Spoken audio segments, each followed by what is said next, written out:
नमस्कार, PTC news के digital platform पर आप सभी का स्वागत है। मैं हूं आपके साथ अतुल वर्मा। हरियाणा कांग्रेस की कार्यकर्ता हिमानी नरवाल की हत्या के मामले में अब परत दर परत खुलासे यहां पर होते नजर आ रहे हैं और रोहतक पुलिस की तरफ से एक बड़ा दावा निकल कर आया है। आज रोहतक पुलिस रेंज के आईजी की तरफ से एक बड़ी प्रेस कॉन्फ्रेंस की गई है। के राव की तरफ से इस पूरे मामले की गुत्थी सुलझाने का दावा किया गया है। दावा क्या कुछ है, आप भी इस लाइव में जुड़ सकते हैं और तमाम जो अपडेट है इस पूरे हत्याकांड को लेकर वो आपके साथ साझा करेंगे। सबसे पहला जो अपडेट वो यही निकल कर आया कि इस मामले में पुलिस ने एक आरोपी को गिरफ्तार किया है। बीते दिन हत्याकांड के 36 घंटे बाद ही 2 लोगों को पुलिस ने हिरासत में लिया था और उसके बाद इन लोगों से पूछताछ की गई और पूछताछ के बाद ही एक आरोपी को गिरफ्तार कर लिया है। इसमें पुलिस का यहां पर कहना है कि जो आरोपी है उसका नाम सचिन है, हरियाणा के झज्जर का रहने वाला है और दिल्ली से इस आरोपी की गिरफ्तारी हुई है। लगातार पूछताछ का दौर जारी है और इस बीच दूसरी तरफ परिवार की तरफ से भी गंभीर आरोप लगाए जा रहे हैं। परिवार का क्या कुछ कहना है वो भी आपको बताएंगे, लेकिन इससे पहले जो आरोपी की गिरफ्तारी हुई है उसके बारे में आपको बता देते हैं।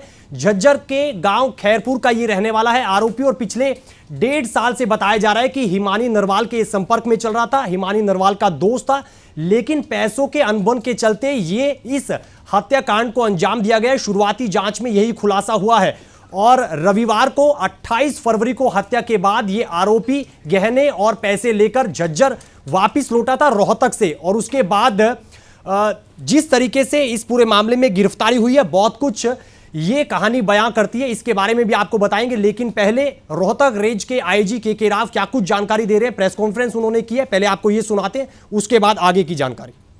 1 मार्च को पुलिस सांपला के आसपास गश्त पे थी तो हमें काले रंग का बैग मिला और जब उसको खोल के देखा तो उसमें एक लेडी की डेड बॉडी मिली जिसमें कोई निशान वगैरह नहीं था, जो कि एक ब्लाइंड मर्डर केस था जिसकी उस समय तक ये शनाख्त भी नहीं हो पाई कि ये बॉडी है किसकी।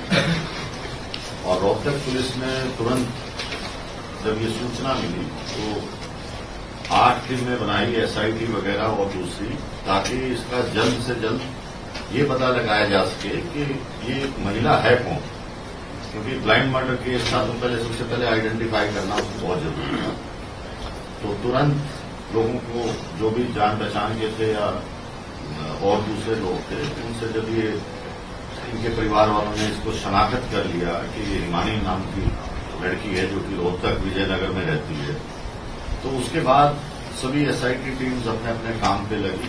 इसमें रोहतक पुलिस ने बहुत मेहनत और इतना व्यस्तता चुनाव के होते हुए इतना जल्दी ये केस ट्रेस आउट किया है, जो कि बहुत सराहना की बात है।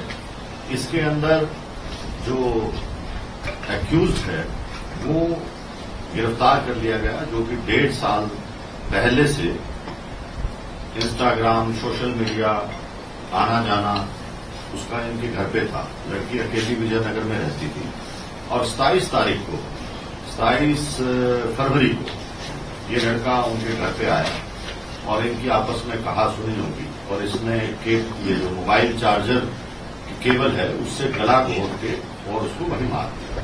उसके बाद जो इसके जेवर थे, लैपटॉप था या जो दूसरा सामान कीमती था उसको ले जाके अपना जो उसकी शॉप थी दुकान ये अपना झज्जर के अंदर वहां छुपाया और इसी की स्कूटी लेके वो वहां गया और वापस आया और रात को ने इसको लड़की को काले बैग में पैक करके, और क्योंकि रजाई वगैरह पे भी खून के धब्बे वगैरह पड़ गए थे तो उन सबको साथ पैक करके और ये रात को 3 व्हीलर लेके बस में सांपला बस स्टैंड के पास गया ये दिखाने के लिए कि मुझे कहीं जाना है। तो फिर वहां जब 3 व्हीलर चला गया तो इसने वो बैग वहां पर फेंक दिया ताकि आइडेंटिफाई ना हो डेड बॉडी, और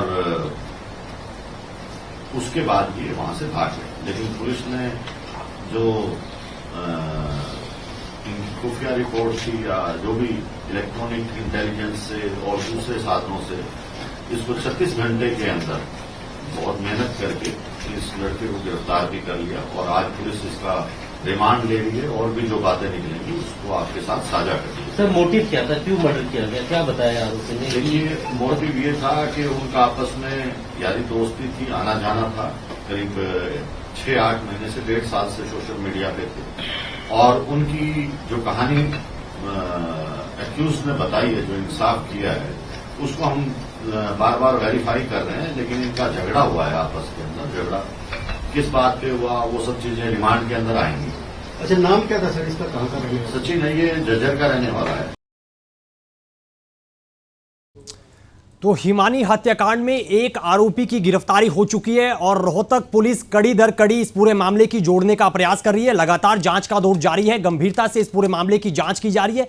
हिमानी नरवाल जो कि हरियाणा कांग्रेस की सक्रिय कार्यकर्ता रही, न केवल राहुल गांधी के भारत जोड़ो अभियान के दौरान ये नजर आई, भारत जोड़ो अभियान में हिस्सा लेती हुई नजर आई, बल्कि पूर्व सीएम भूपेंद्र सिंह हुड्डा और कांग्रेस सांसद दीपेंद्र सिंह हुड्डा के तमाम कार्यक्रमों में हिस्सा लेती हुई नजर आई थी। और रोहतक में रहकर न केवल राजनीति में सक्रिय थी, हरियाणा कांग्रेस में सक्रिय थी, बल्कि वकालत की पढ़ाई कर रही थी। परिवार दिल्ली रहता था, लेकिन बीते दिनों रोहतक के सांपला बस अड्डे के पास सूटकेस से जब शव बरामद हुआ तो इस पूरे मामले में बड़ा बवाल मचता हुआ नजर आया। हड़कंप इस पूरे मामले में निकल कर आया और गंभीर आरोप परिजनों की तरफ से भी लगाए गए। हालांकि यहां पर रोहतक पुलिस के आला अधिकारियों का कहना है कि परिवार से भी पूछताछ की गई, शक के दायरे में जो लोग थे उनसे पूछताछ की गई और उसके बाद शक के आधार के चलते यहां पर एक आरोपी की गिरफ्तारी हुई है। और यह आरोपी हरियाणा के झज्जर के गांव खैरपुर का रहने वाला है। पिछले 1.5 साल से हिमानी नरवाल के साथ संपर्क में था, न केवल संपर्क बल्कि दोस्ती थी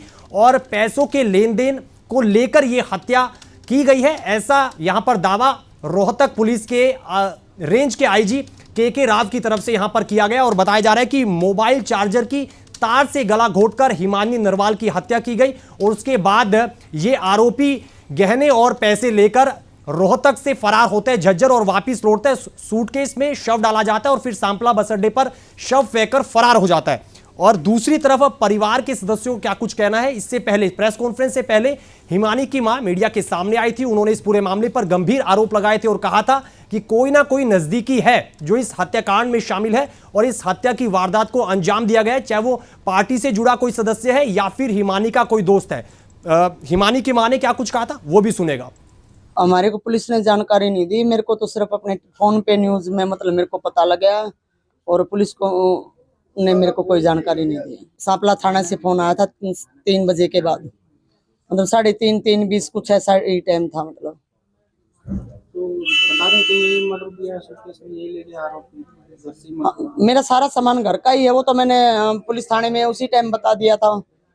ये तो होने से पहले ही मतलब मैंने वहाँ जब फोटो देखी है मैंने उसी टाइम दे बता दिया। मतलब ये क्यों हुआ गया, कारण कुछ पता चला कि उसकी में थी कि वो शादी करना चाहती थी, कुछ बताया था? देखिए मेरी बात सुनो, मेरी बेटी को हमने खुल के बोल रखा था ना वो शादी करना चाहती थी। अगले के दिमाग में क्या कीड़ा चल रहा था वो मेरी बेटी नहीं जानती थी, नहीं वो मेरे से कभी भी नहीं छुपाती। ठीक है, अगले के दिमाग में क्या चल रहा था ये मेरी बेटी नहीं जानती थी। नहीं मेरी बेटी मतलब वो इतनी हिम्मत रखती थी, वो खुल के बताने की हिम्मत रखती थी क्योंकि हमने उसको पहले बता कह रखा था। ठीक है, आरोपियों के साथ कर लिया है, डेड बॉडी ले हम अभी कुछ नहीं कह सकते, अपनी संतुष्टि के बिना हम कुछ नहीं कह सकते। ठीक है, तो एक मां की इकलौती बेटी अब मां से दूर हो चुकी है। परिवार का सपना था राजनीति में सक्रिय बेटी होगी, वकालत करते हुए आगे नाम कमाएगी, लेकिन परिवार के सिर से अब बेटी का साया यहां से उठ चुका है। क्योंकि हिमानी नरवाल के परिवार के बारे में आपको बताएं तो इससे पहले हिमानी नरवाल के भाई की हत्या हुई थी, बदमाशों ने उनका मर्डर कर दिया था। उसके बाद इस गम में उनके पिता भी चल बसे थे, सुसाइड उनके पिता ने किया था और अब परिवार में हिमानी का छोटा भाई और हिमानी की मां ही बचे थे।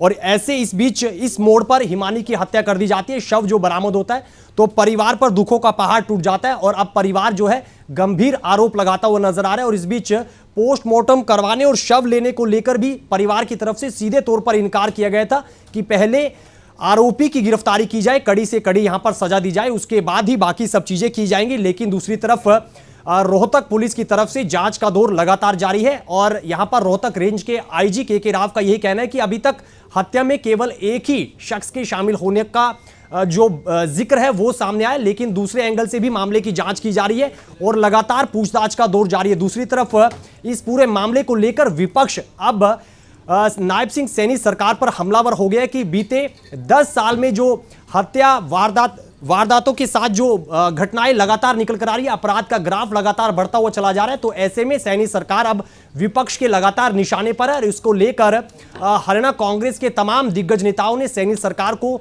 निशाने पर भी लिया है। और अब देखना यह होगा कि इस पूरे मामले पर और क्या कुछ कड़ियां जुड़ती हैं और क्या कुछ और बड़े खुलासे होते हैं, क्या कुछ रोहतक पुलिस की तरफ से दावे किए जाते हैं और क्या कुछ खुलासा और होता है। फिलहाल इस लाइव में इतनी ही जानकारी। बाकी प्रदेश की और खबरों के लिए बने रहिए पीटीसी न्यूज के डिजिटल प्लेटफॉर्म के साथ। दीजिए इजाजत, नमस्कार।